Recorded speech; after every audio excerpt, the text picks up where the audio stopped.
Let's go ahead and begin. I'm going to call to order the October 19th meeting of WTA Board of Directors. We'll begin with a roll call of people here in person and virtually.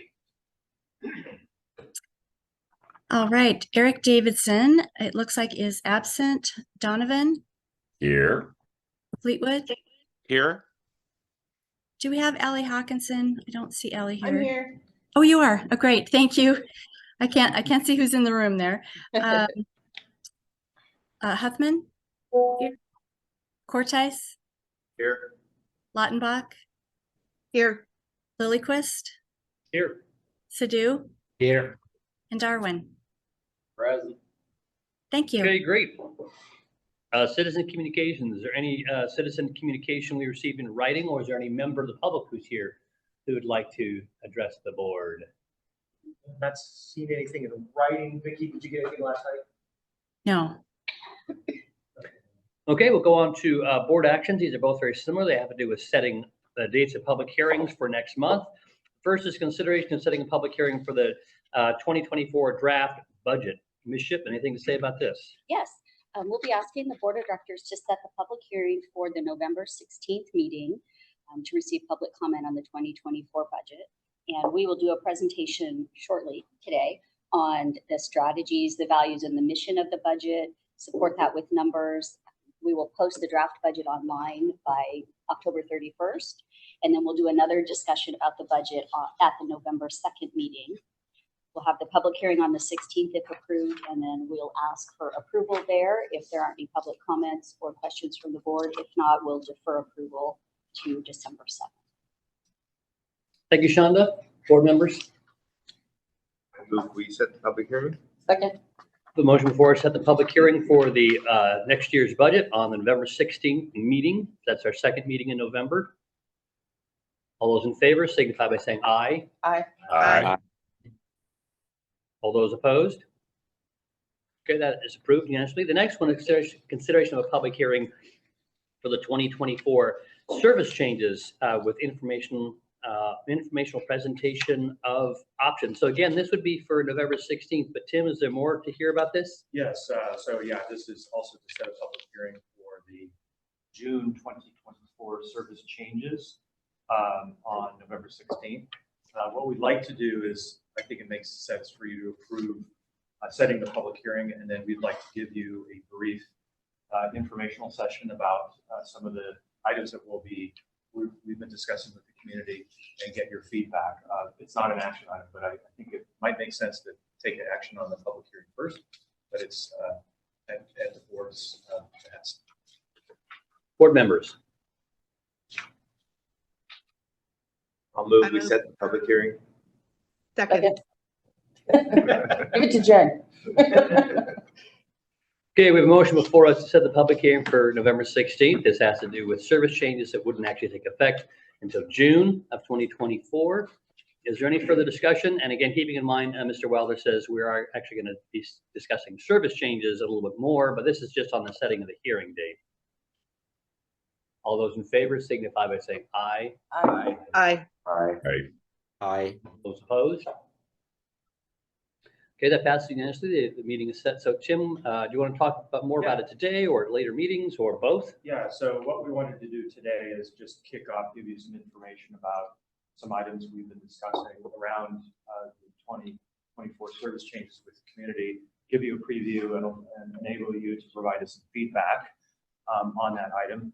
Mary's been doing a great job reaching out to the community. We've had three meetings so far with the community. We've engaged internally, externally, with various stakeholders. We're gathering a lot of feedback and information, doing a lot of, we've got a survey, we're collecting a lot of boarding information, collecting all this information to help the board make a decision on the service changes in November. So the purpose today, again, is just to get feedback.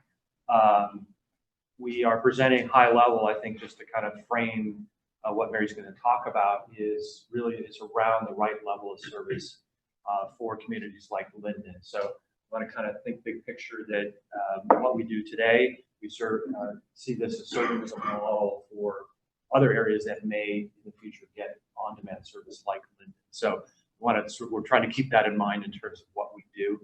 course, it's up to the board to decide its direction in terms of that appropriate level of service. So Mary's going to talk about that some more today. But again, we have a lot of information, and if you have questions, we'll try to answer them today. But we can also gather that information prior to the hearing on the 16th. And the final thing is, I would expect you're going to have some people testifying. We've gotten a lot of feedback from the community so far, and we've encouraged them to come and provide their testimony on November 16th. So we expect that to come forward. So with that, if there's no other questions, we'll go ahead and kick it over to Mary. Thanks, Mary. Great. Thanks, Tim. Thank you, everybody. So one of the purposes of doing this presentation is so that you have the exact same information that the community is receiving. So if you do get a call or an email from somebody, you can say, yes, I know exactly what you're talking about. And we do have this information here, obviously, in the presentation. If you're interested, we can also email you the same exact information as a handout, and it is available on our Engage WTA site. So there's multiple ways that you and community members can find this information. Can I just interrupt Yes. briefly? It's the Engage WTA site. Do we have an analytics on that? Is that being well used or hardly used at all, or what? Yes, so we do have analytics on it, and really all that I've kind of looked into so far is the June service change information. And the night after our first public meeting in Linden, we got like, I don't know, 15 people taking our survey. So there are people that are using it and finding out about it, and it is still very new, and we do tell people about it often, but I couldn't give you the exact numbers right now of who is That's using fine. it. Thank you. Yeah, we're excited that this use case now is actually showing the importance of having that site.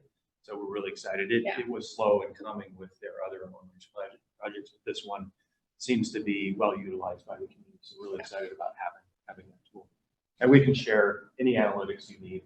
There is some analytical reports if you're curious about the usage. We're happy to share. And it's as it's being relatively new, but we're starting to push out. We're starting to see partners. You know, DOT now is aware of it, that they can track things. So I'm anticipating that that it will be well used, but we'll keep track after a few months. See what's going. Sorry, Mary. Go ahead. Oh, no, it's totally fine. Thank you. Okay, so Linden currently has 3 types of service: the fixed route bus, Route 26, ADA paratransit, and the Linden Hop. And this is a greater amount of service than any other community of Linden's size, you know, being that it's the only community that does have the Linden Hop on-demand service, right, or the Hop on-demand service right now. So we did set 2 goals for our June 2020 service changes, and really, like Tim mentioned, it's really trying to find out what is the appropriate level of service, not just for Linden, but taking a step back and looking at the entire community, the entire county, and asking what is the right level mix of services for all of the communities that we serve.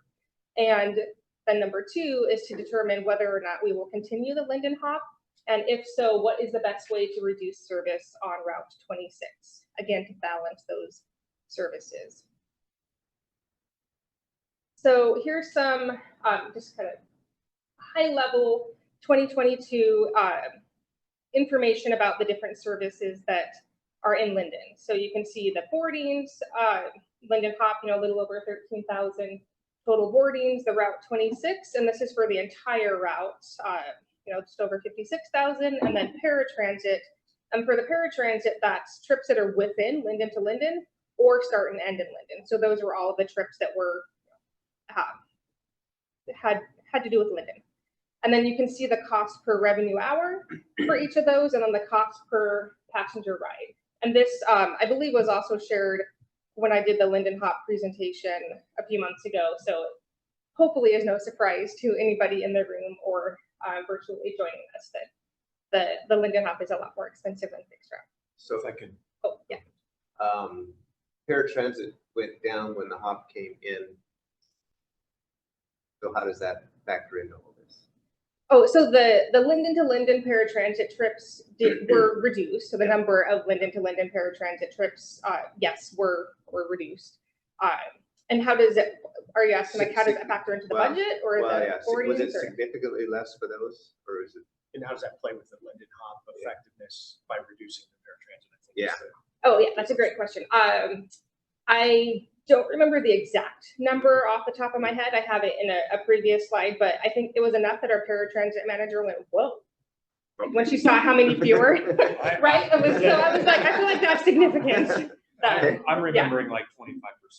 Yeah. More than that.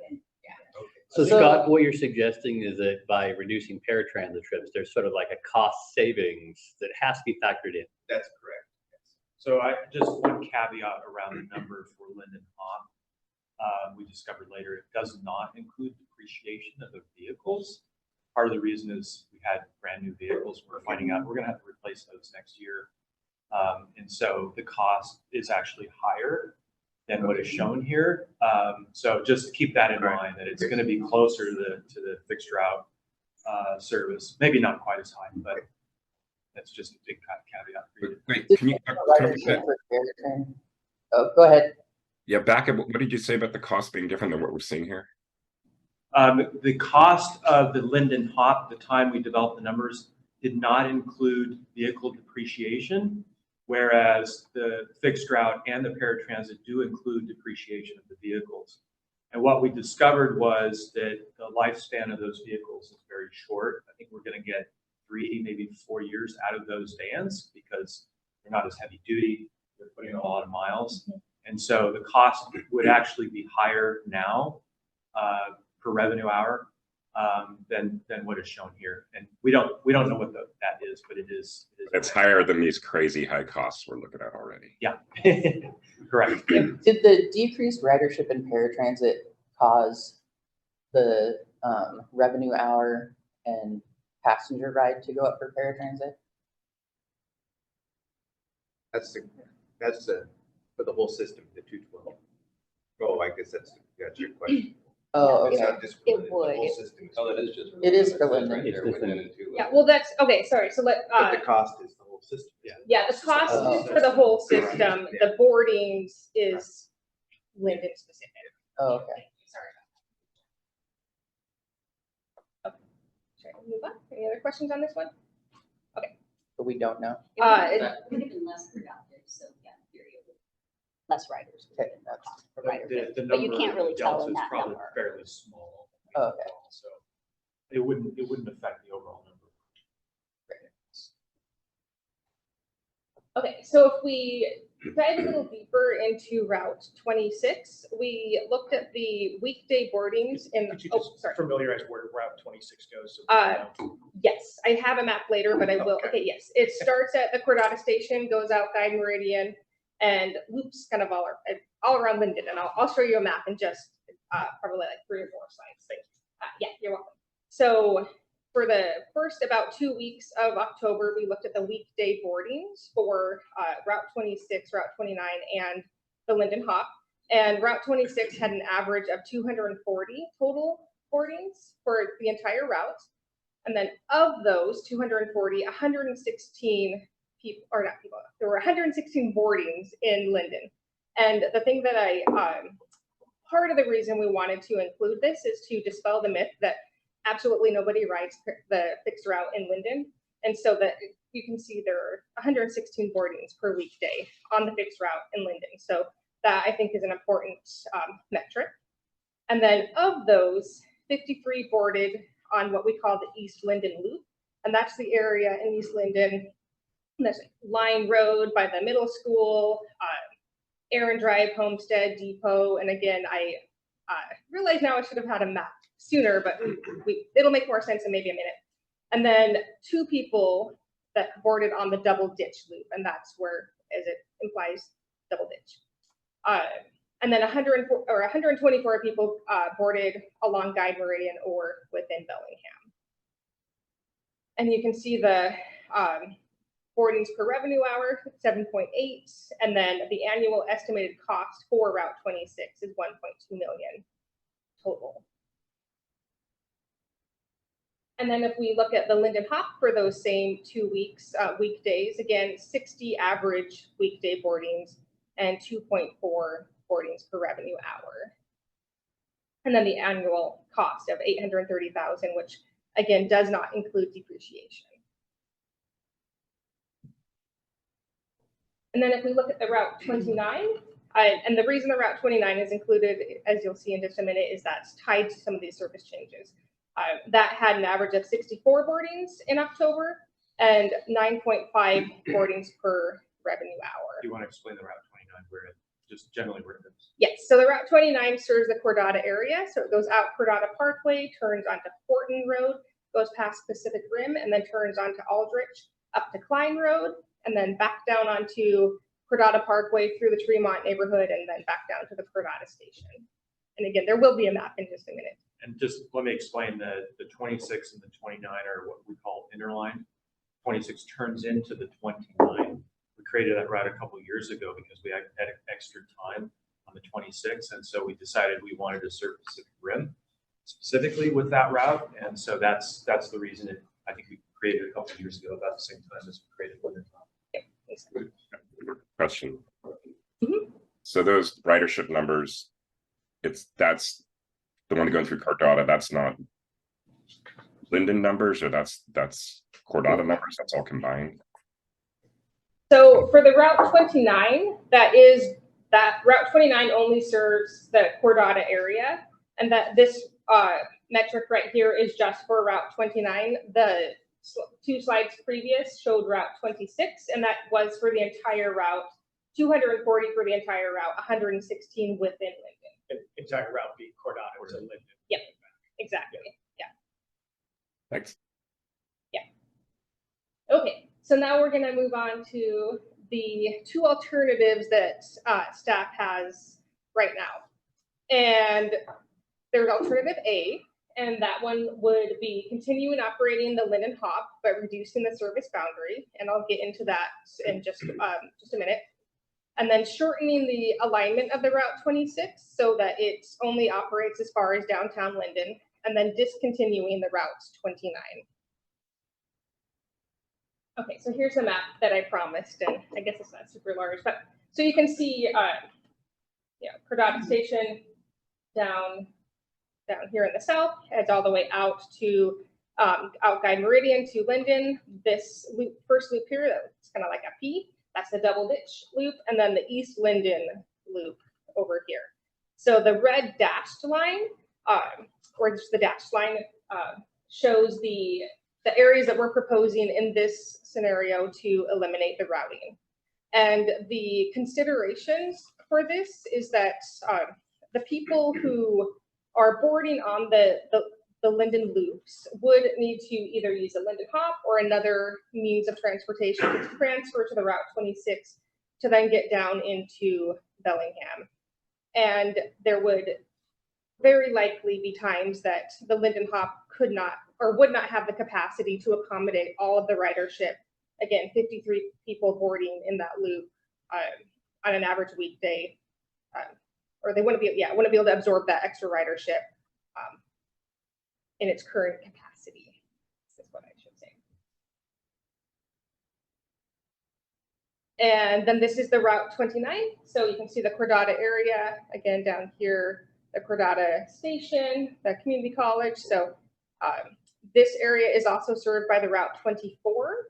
So the Route 24 goes out Kellogg, out Meridian, past Walmart, turns onto Horton, and then heads up Cordata Parkway through Tremont, Meadowbrook, and then back down Cordata Parkway.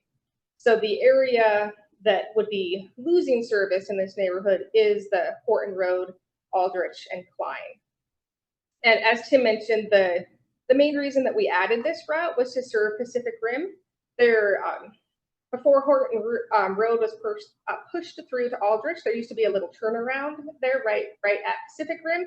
And so the bus just went down by Pacific Rim, turned around, did kind of a U-turn, and then came back. But obviously we couldn't do that once the road went through. So this was our way to be able to serve the Pacific Rim apartments. And we had been getting some requests for service, especially up on Klein Road. And what we're seeing is about 7 boardings per day at Pacific Rim and 1 or fewer on Klein Road. And this is from Pacific Rim to Cordata Parkway to catch the bus. It's a little over a quarter mile that people would then have to walk to catch the bus. And Pacific Rim is low income, right? That's It correct. is, yep. Okay, and then also for alternative A, this one includes maintaining the Linden Hop, but reducing the boundaries. So the current boundaries are shown in the orange dashed line. So it's the city of Linden plus extended out a bit and serving the commercial area at Hannigan and Poole. So for this scenario, we propose to have it be just the city of Linden limit, partially because the hop is already busy at times and isn't as efficient or as responsive as we would like it to be. And by shortening the Route 26 and saying that the hop is an alternative for people to use, we feel that we would need to tighten up those boundaries to, yes, make it be more efficient. What's the western destination that we go out to? There's a group of basically tiny homes that are Yeah, in that okay. area. Yeah. And is it quite active with the hop? Okay. It is. Good. Yeah. Because you said city limits, that's not in the city limits, but that's fine. Yeah, no, the orange is what the current boundary Yeah, is. yeah. And then can probably barely see it, the light pink is the city limits. Right. Or at least the most recent map that we have, there may be some that has been annexed in since we got this map, but it would shrink to that. It would shrink to the pink, yes. Thank you. Oh, the route would shrink to the. Yeah, the Linden Oh, hop would service shrink area. to the pink. There we All go. right. We got a new tagline. Okay, so alternative B, in this scenario, we would discontinue the hop. We would continue operating Route 26 in Linden. However, we would still remove the double ditch loop. That is, that is not a very productive loop and very low boardings on that route. We would also discontinue the Route 29 due to low ridership and use that time from the Route 29 to add trips to Route 48, which serves Bakerview Spur, as well as gets us a bit closer to Kellogg and Deemer and areas that have a lot of new apartments that are being built. And I'll go into some of the details of that. So again, here's the Route 26 map, and then this shows just that double ditch loop is what would be eliminated in this scenario. And the main consideration for this one is that the Route 26 does carry more passengers than the hop at a lower cost per trip. And then this is the exact same slide for the 29. So this is showing the Route 29 and the part that would be eliminated in the Cordata area. And then for the Linden hop, again, this is the red dashed line. It's a little bit harder to see the colors here, but for this one, we would discontinue the hop, and with the intention that we would be able to refine the service and make it bring it back better, work on some back end issues with the software and internal processes, and then bring it back at a later date, which does postpone this conversation we're having now. So even if we were to say, let's pause it, let's make it better, we would still have to find out what the right balance of services is for Linden. Mary, so let me ask you a question on Yes. that. This is more like suspending the hop, but with the anticipated bringing back a different version. My concern with that is services that come and go kind of lose loyalty. If indeed the staff would like to re-examine the hop, wouldn't it make sense to just continue the less than optimal service until we have a better idea, so we don't lose, again, allegiance and reputation? So Tim should answer I will that. try to answer that. It's the extended thing to do, the extended Yeah. service you think is less than optimal, just so you can get work on it. Yeah, correct. I think there's two factors. One is we've always tried to communicate, and I know it's one thing to communicate, it's another thing to sink in, that this is a pilot project and that we're testing it out for a certain amount of time, right? That's what we try to communicate through our information. That the reality is people have gotten used to using it. We heard that in public meetings, and they're using it for the regular trips. They're asking not to get rid of it because they depending on it now, which is interesting to think about what they used before. And then I think the second thing is, as far as suspending it, does have some advantages in that we could adjust it in ways to make it more efficient. We're finding it's really challenging right now to adjust it the way it currently operates. And so that would allow us some space to be able to say, hey, what can we do to optimize this service and potentially make it cheaper and more efficient? So those are a couple of the different factors, but I think ultimately you're right. Like once you capture that ridership, you want to try to keep it. This may be a little bit different in the sense that it is, it's very convenient, right? It's almost free to take an Uber type trip, right? And so I think we could recapture that ridership pretty quickly. But I think the point is well made that we do have a market right now that we've created. Todd, did you have something? Yeah, kind of responding to what you said, Michael. So I wasn't around when the HOP was set up, and this is a pilot project. And just looking at that very first slides on the about costs, I mean, it looks like the pilot failed. So how, I guess responding to Michael, like how long do we keep failing? Or just, you know, give people money to ride Uber and save a ton of money? But I don't know, was there any metric when this was set up about like what pencils out as this is what we're going to subsidize as something that works? Or was it just, we're going to pour all this money into it and see how it goes without any sense of, like, what was the, I mean, there's no break even here, but what was there a kind of metric or a goal about ridership or cost per ride that would justify this at the beginning? Yes, so the one metric that we did, or one goal, I guess, that we did set up was for the cost to be equal to or less than paratransit. That was the, that was really the main metric that we set up. Okay, well, I'll just say, I mean, that seems like a bad metric because that's not a fair comparison. Paratransit serves a completely different purpose. But if we use that metric, well then, okay, I'm just baffled by this whole thing, not being around when it started and now trying to evaluate it and actually I'm thinking about who's actually paying for this and who's willing to pay for it. And it's not folks in London.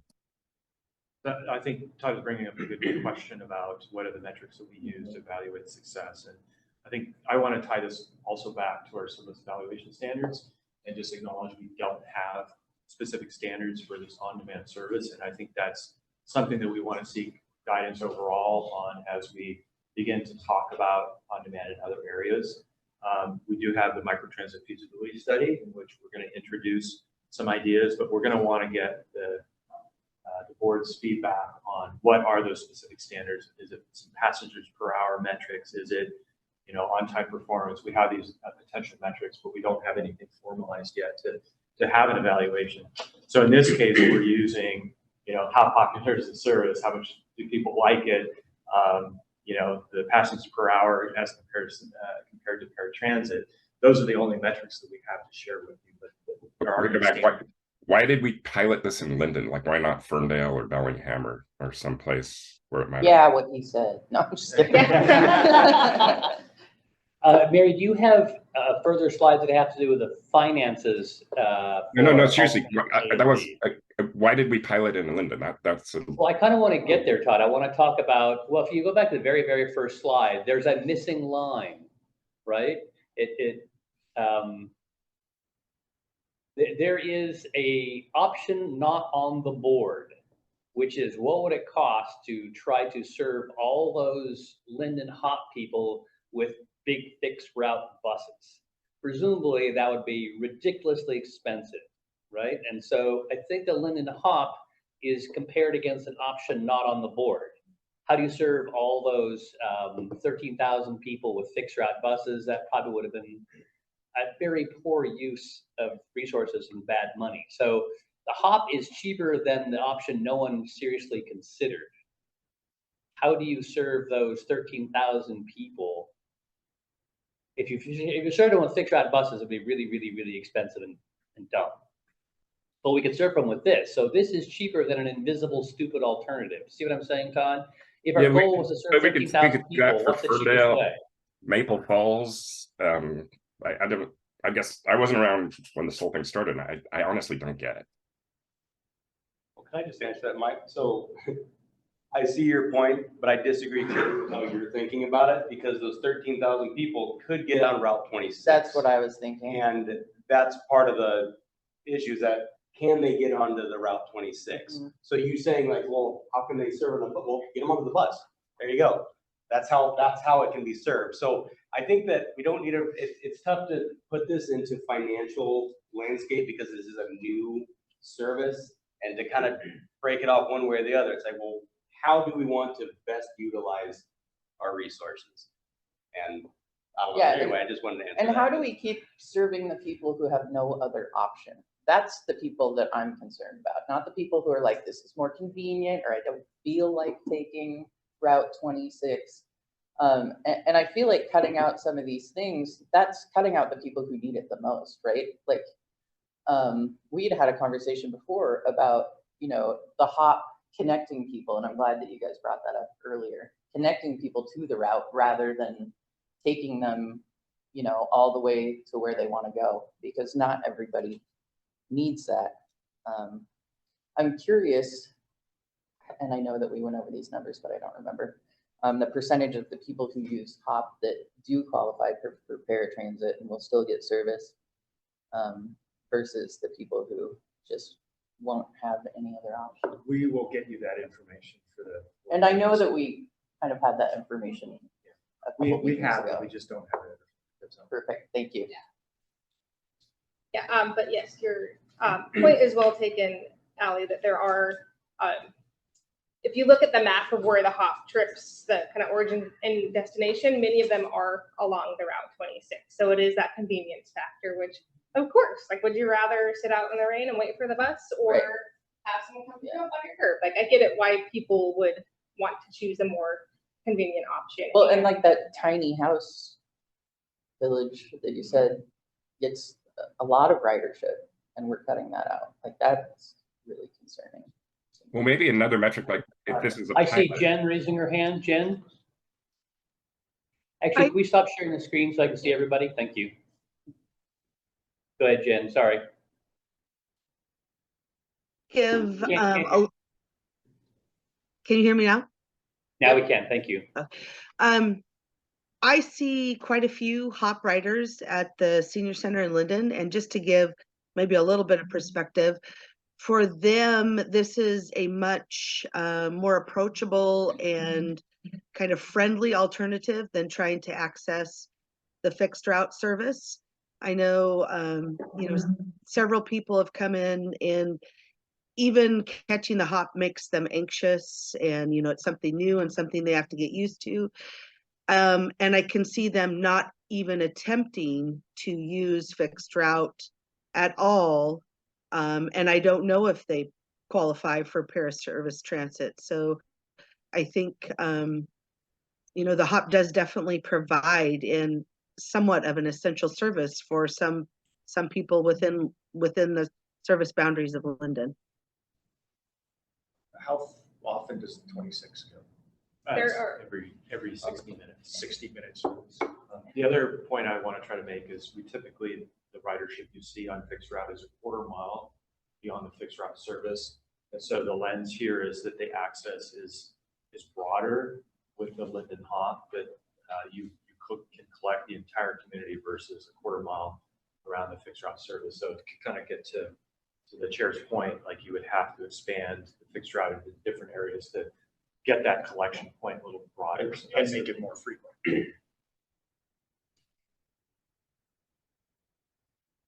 Can I say something? Todd? Yeah, so if it's a pilot, and I don't want to say it's failing, but we don't have a metric to really, could we see how would this work in Blaine, Birch Bay? I mean, there's other parts of the county that have similar hard to access fixed routes. Like, could we try it other places and see, does it work at a better cost? Or is the goal just to exclusively have this service for Linden, or is the goal to see how it works in Linden and then expand it to other places in the county? And if it's the latter, then why don't we maybe pilot some other places and see if it works better or just the same? But I guess, so is the ultimate goal here just to exclusively have this service for Linden? Todd, I think the ultimate goal is to make a decision now try to make a decision right now for Linden, given that we have the existing service. But just as a reminder, we do have in play now, we've just started the project. We had our first project team meeting this week on the microtransit feasibility study. And we're going to be looking at identifying other areas that we think we qualify for on-demand service. We're going to be looking at criteria, how well that we think they'll function. I think Ferndale's will definitely be on that list, as well as some others. And then we'll evaluate those areas and bring it to the board. And then we'll have to decide how to prioritize. If the board wants to continue to expand this kind of service, we'll have to prioritize. In our minds, we see that potentially the first ability to expand would be June of 2025. That would give us enough time to finish the study, to get the vehicles in place, to get operators, to get all the resources available to begin that next the next phase of expansion. And that's, again, depending on the board's approval of the budget and the study. I guess it's hard to make a decision on this, not having that information about where this is potentially going in the long term.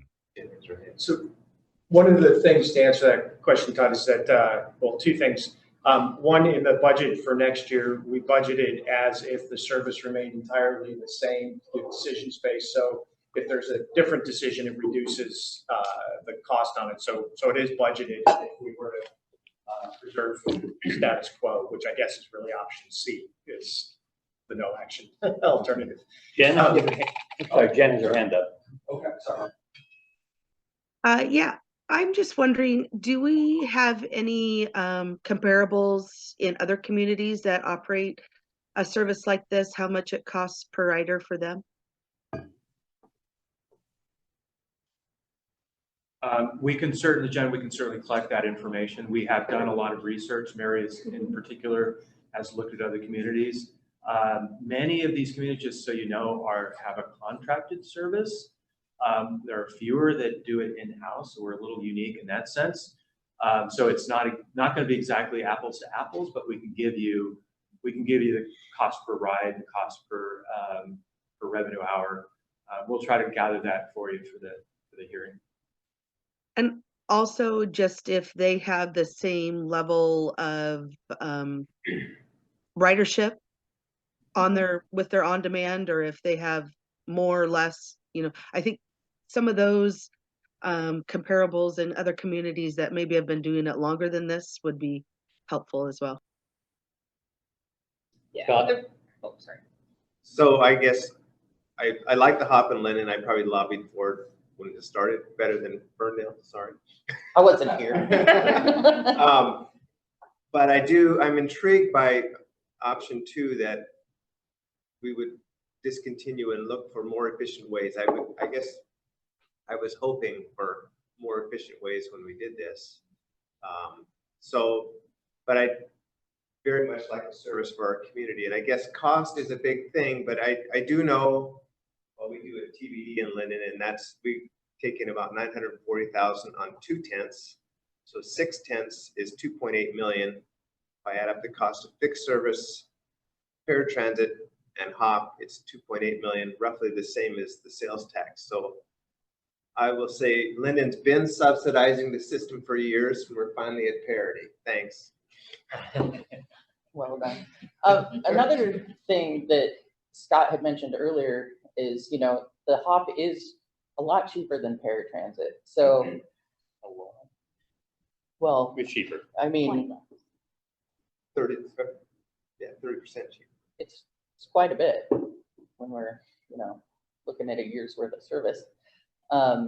So how do we continue the paratransit riders on hop that are able to use hop versus paratransit to keep, at least save some money that way?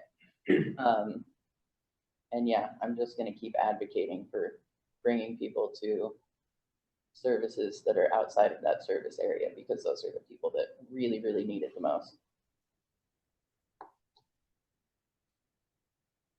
So we have currently options A and option B. What I didn't see is cost savings estimate. Obviously, option B would have a bigger savings because we discontinue the hop entirely, maybe some other adjustments. Is there any cost savings associated with option A? Because it has reduced services a bit and changes other things. Yes, I apologize for that. It either got lost in the slide or I neglected to improve it or include it. So the cost savings for discontinuing the hop is approximately 830,000.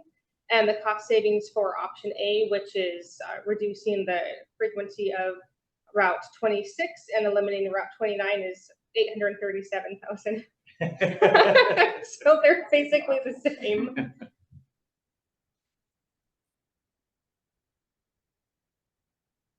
Hey, Paul?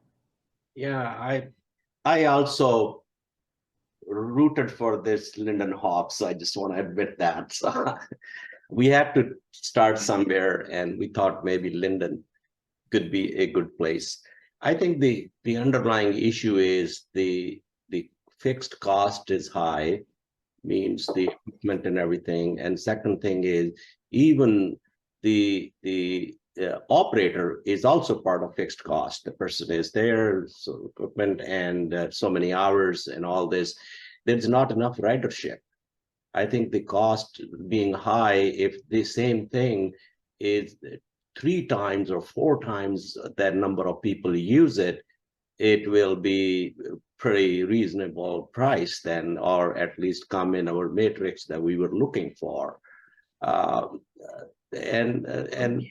We just go back to, we have to change this mode. The population has changed. Just providing a vehicle at your service or roaming around, and you can ride on and off at your will, you know, is very expensive. And paratransit is something similar. We know that that paratransit is another big part of our budget.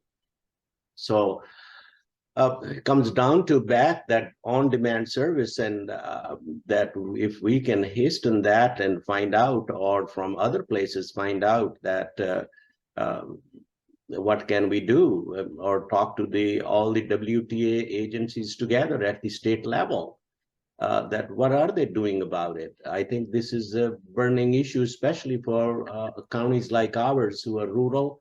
It doesn't matter to Seattle or Tacoma or Bellevue and those people, it would be not an issue, but it's an issue for us. And using our budgets to do this is not practical. And public will ask a lot of questions. They already are. So I'm going to bring this conversation to a close. It's certainly not done, but we have other items. Thank you for the discussion. This will come back for further discussion. I'm going to move on now to consent agenda, which consists of routine expenditures and meeting minutes. Approval. Second. All those in favor of approving the consent agenda signify by saying aye. Aye. Aye. Any opposed?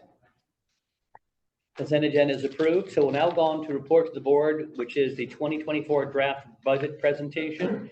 Shonda, we have 15 minutes left. Do what you can. Actually, Les is going to start, Kick it off. and then he'll kick it over to me.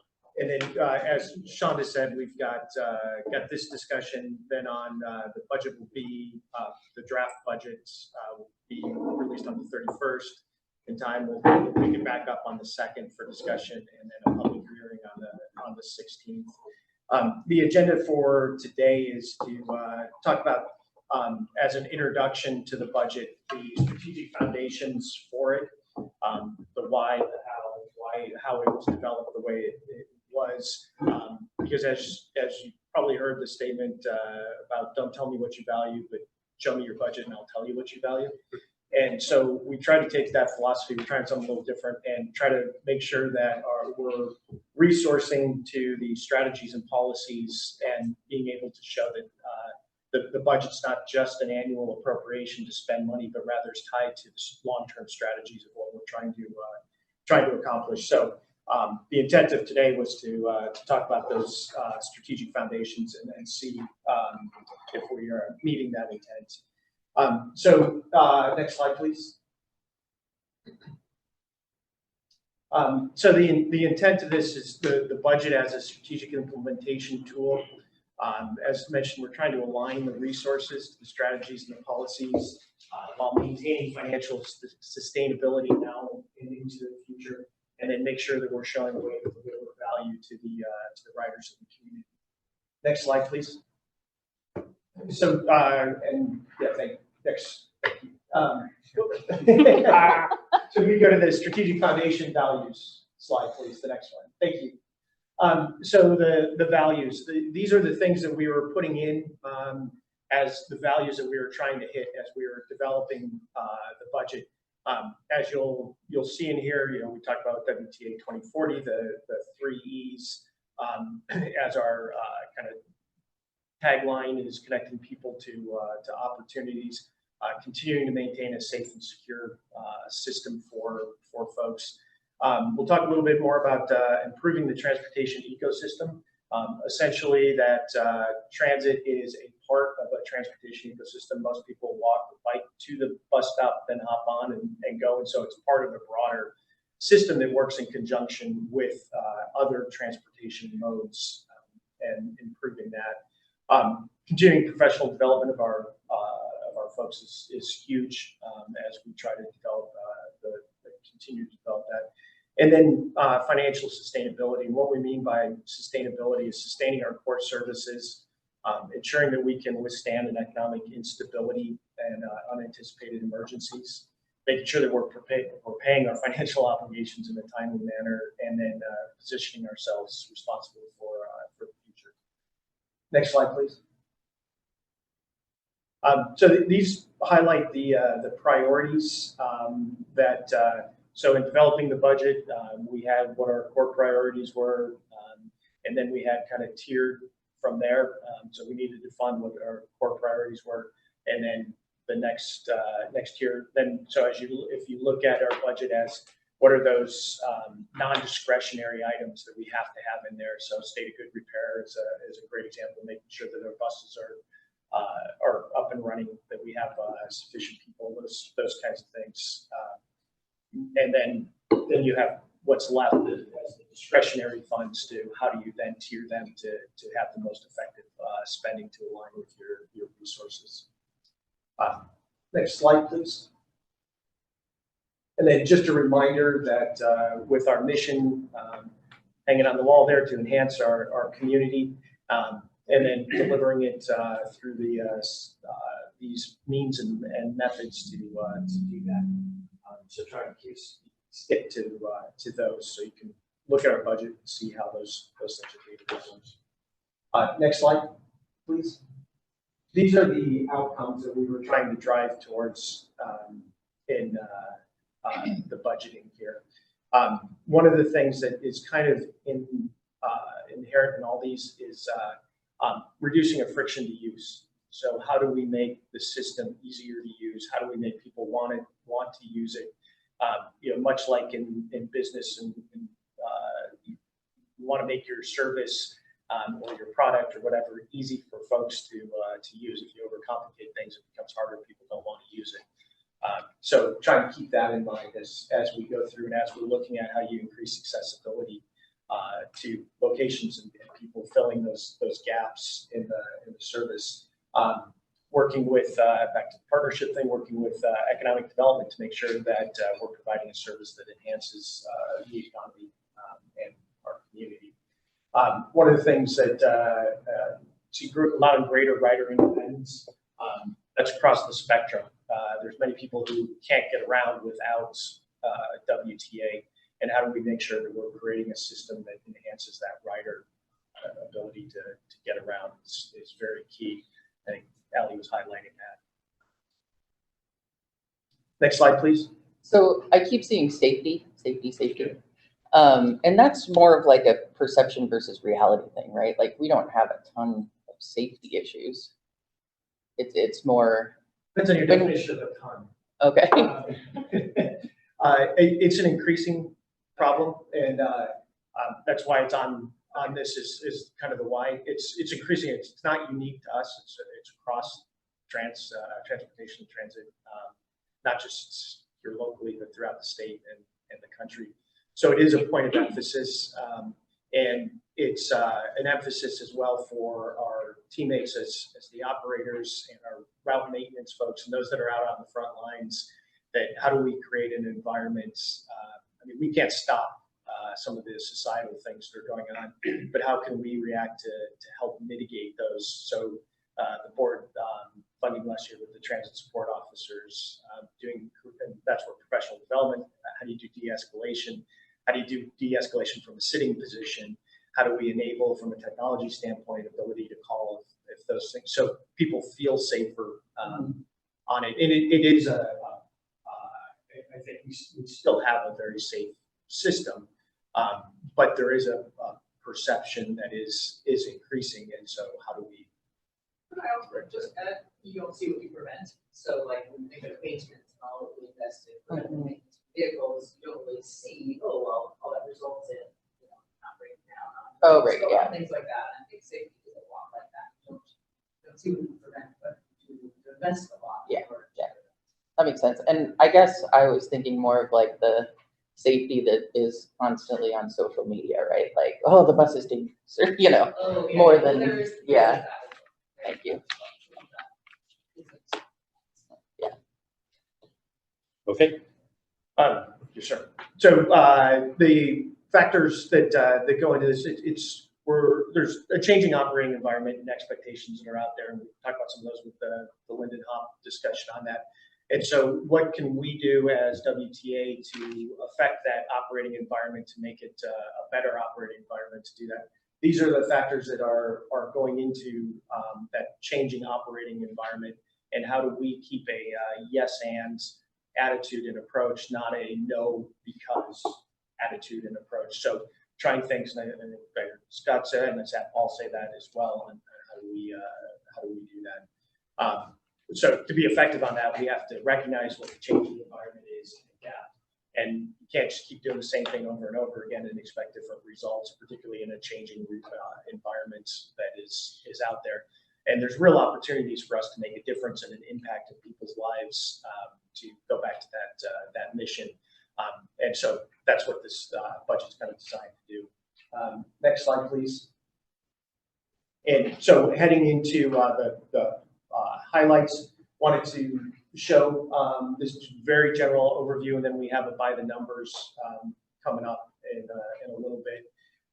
So what we estimate that at the end of the year, the carryover balance in designated cash would be about $59 million. So we have money to invest in these things to move forward. So you'll see some expenses that are tied to moving that forward. So going through the next slide, please. The project highlights. Slip to the next one, please. So what we try to do is again, trying to resource to strategies and policies, try to identify at this point, what are those policies and strategies we're trying to accomplish, and what outcomes are we trying to achieve by investing in these things. So these are in no particular order, but highlights what we've been talking about with the board. So looking at the downtown station and how do we combine it for cracking into the grounds to improve the station for our operations. How can we partner to address some of these other things like a housing situation? With that, though, that benefits us and the outcome, because you're putting people with transit and transit to people and thinking about that, reducing friction to use. Hey, if I can walk downstairs and hop on a bus right away and easy, I don't have to go anywhere to do this. It makes it easier. So there's an outcome for us that helps. Additionally, we have heard from some business community that, hey, that helps with development. Waterfront is a great example of, hey, being committed to that shows that we can do it, and it helps with development standpoint. Same thing, Linden Station out there to try to help out there. A little bit different scenario in more of a rural area, but that's why we picked these two, as one's more of an urban area, one's more of a rural area, to try to see how these things can work. Improving our bus stops and shelters. So again, trying to reduce that friction use, make accessibility and mobility easier to be able to do. That's where our transit access fund is super helpful with, like, the city of Nooksack, for example, and Lummi Nation.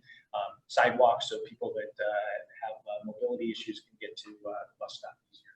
Next slide, please. Kick that one on safety, but continuing that. Continuing to work this year, we found that a rapid transit is a feasible thing. Next year, trying to look at what is a preferred local alternative on what that would look like, so that we can position ourselves that if the board wants to go forward, that we can then start in a position to apply for grants and things. Again, this supports many other things, including the transit-oriented development downtown, but also countywide, as we looked at the Whatcom County Council of Governments, way to go Whatcom, and their prediction for what traffic's going to look like in 2040 or 2045, it's bad. So this is a way to try to get out ahead of those things. Making transit easier to use is that transportation ecosystem. Again, these partnering aspects of things, like with the COG, we helped and are passing through a grant to increase the capability and capacity of the Smart Trips program. Again, try to move people out of single occupancy vehicles. It helps with economic development, helps with housing and so forth on that. Next slide, please. We've talked all about the on-demand aspect of it. And that's talking about looking at moving, can you scope and scale this effectively and efficiently to other communities as well. Maintaining our assets in a state of good repair, that is something that's great that you can't really measure what would have happened, but it's important, and it ties to our team approach that we want to send people out in equipment that they feel comfortable is going to work. And then looking at or planning for our existing property, again, to make sure that it's foundational for future operations. Next slide, please. We're going to be looking at how do we provide that more efficient, effective service, including looking at how do we get ourselves ready for a waterfront redevelopment down there with millworks going in, and then with the condos going in, and potential into the future with the convention center and hotel and things. How do we provide a service that helps with that? The next one I think is really key is developing a long-term financing plan that goes to a lot of this, because it's hard to look at all these initiatives in a vacuum, in a silo, because they all have effect on each other on how we're making value decisions on how we're spending money. So talking about the transit or the micro transit as an example of that, how does that compare to some of these other strategic initiatives we have? So Sean is leading an effort where we will be pulling together a financing plan to look at over a planning horizon of 10, 15 years. How do we fund, finance, sequence, what the gaps in financing are? Are there ways for us to cover those and other means to make these things actually work? So that's going to be a key foundational thing for the board as we have these discussions next summer on all these initiatives, and how do we then start financing them into the future, and funding them and sequencing them out in and then reducing our carbon footprint, as we've talked about. We've got the carbon or the zero emissions that we're working towards, but what are those things that we can do in the meantime to reduce our footprint? It may not be zero emission, but it may be moving towards a net zero kind of thing. So maybe things that we may be able to do. So we have some ideas in the budget on that. Working with Whatcom million trees, for example, to preserve trees that reduce carbon offset in the area that we're reducing those is a way to do it. Looking at alternative fuels, investigating renewable fuels that are hitting the market and things. So that's that. The next one, next slide, please, is talk about new FTEs to catch up. As you can see on here, from an operational standpoint, we're needing to catch up on facilities on the hustler side, on dispatch side.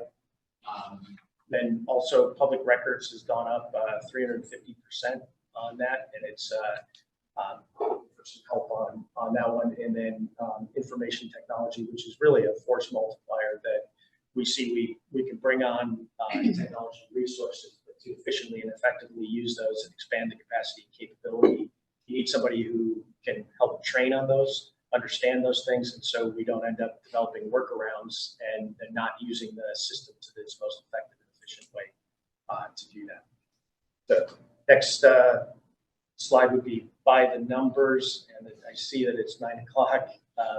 Would you like to, we can preserve that and pick this up at that point on the 2nd? Well, if there's no strong objection, can we just spend 2 to 3 minutes on this? I don't know. We're gonna have to come back, I give you obviously. a super high level. Hard to see, I Are we apologize. losing our shirt? No. Good. No. Actually, so this is the 24 budget, proposed budget compared to the 23. I will do a 2023 projection shortly. I don't expect us to lose $9 million. I actually expect us to be ahead for a couple of reasons. Sales tax has come in quite higher than we anticipated. We're currently through July receipts 8.2% above budget. We're not seeing really any drops. We had one month we would have dropped below 2022, but someone had a Department of Revenue audit and we got $1 million out of that. So, and capital expenditures are not going to be up to these levels. We've had some things that really due to supplier and manufacturer things that are just not coming through. So I expect that to be more of probably a revenue of about $2 million for 23. 24, things are pretty stable. Sales tax, I think that we'll get our new numbers in next week. We'll probably be budgeting about an additional 4% above our 2023 year end. So probably 12% above 2023. Operating grants are up. The Move Ahead Washington, the transit support grants were increased for the next biennium. So we're getting a nice portion of that supports paratransit. Investment income that will be revised. I just got figures from the treasurer and they're earning about 3.25%. And the other revenue is down because our tenants have been relocated from the north lot. So we won't be getting that rental revenue, but that allows us to do design and planning for the north lot. Wages and benefits and salaries are up a little bit. We've budgeted these differently in 2024. Instead of budgeting, every position is full all year long. We actually looked at what was our vacancies in positions over the years, and we budgeted with that number. So when we get to the point that we are fully staffed, we likely will need to come back to the board for additional money, but we thought this was a better approach than always having that overage every year. And historically, we've never been at that. We never have been there. Eric, I know, and HR are confident they're going to get us there. And then some of the things that Lessa talked about, you're seeing in these numbers. So the outside services is quite high compared to 23. A lot of that is planning and design money, consulting services, the studies that planning is doing. We're investing a lot of money to help us then lever towards our capital improvements. Same thing with supplies and materials up a little bit. Fuel is kind of an interesting one. It's similar to the 2023 budget. We will be below budget in 23. So we think that that'll be an accurate number for 24. The other big change was insurance. Our insurance ran up about 14%. We had an appraisal this year, so a lot of the values of our properties increased. And then just with the continued natural disasters, insurance is a tough market. So our suppliers were increasing our rates. And then you're seeing capital is almost a doubling in both revenue and expenditures, even more than that. For 2024, we've got a lot of bus orders coming through with the associated grants, and we're really just putting that money into state of good repair and improving and expanding the system. 10 million, nope, everything happened exactly like this. That never happened, so I expect that we will be below that number. I hope we hit that number because that means we're moving forward and really progressing. Any quick questions on that? So keep in mind, both meetings in November will be budget oriented, but maybe any questions now, and that will help guide Shonda and the staff's presentations for the next two meetings. Can you send the presentation out so we can review it, and if we have questions, we can send this out. Todd? Yeah, so we'll get the budget by the 31st, or the public will get it. It will be publicly available by the 31st. We'll send this presentation out, and then by the 31st, the whole budget book will go on the website, and we can send that out to you at that time, so you have time to review it before the meeting on the 2nd. Yep. Yeah, because that was like 20 slides, and only 2 of them had dollar signs on them. So we haven't really touched what the budget is yet. Yes. Man, I guess Mike. One of the things we're trying to do is make sure that people, the board and people understand the why behind these numbers. It's one thing to look at numbers, but another thing to understand, okay, what am I getting for that investment of dollars? And Right, so- what's the story behind the numbers? Exactly. So that was the intent of today, then then send it out. The second will be dollar discussion, and then. Yeah, and I guess my thing I'll just throw out that I hope we can spend some time on is, like, we have a $59 million reserve, or that was one of the slides, like we can do a hop everywhere, but then we have other presentations where we're going to burn through all reserves and be negative by how many years out. And I think that's something we need to spend some time, a fair amount of time talking about. Todd, that'll be part of the November 2nd presentation. We'll have the 5-year cash flow projection, similar to what you saw at the meeting where we did the TDP, where we were very low in cash. And what the financial advisor and the plan will help us do is figure out how do we bridge that gap and meet these initiatives. So the November 2nd will be really numbers focused.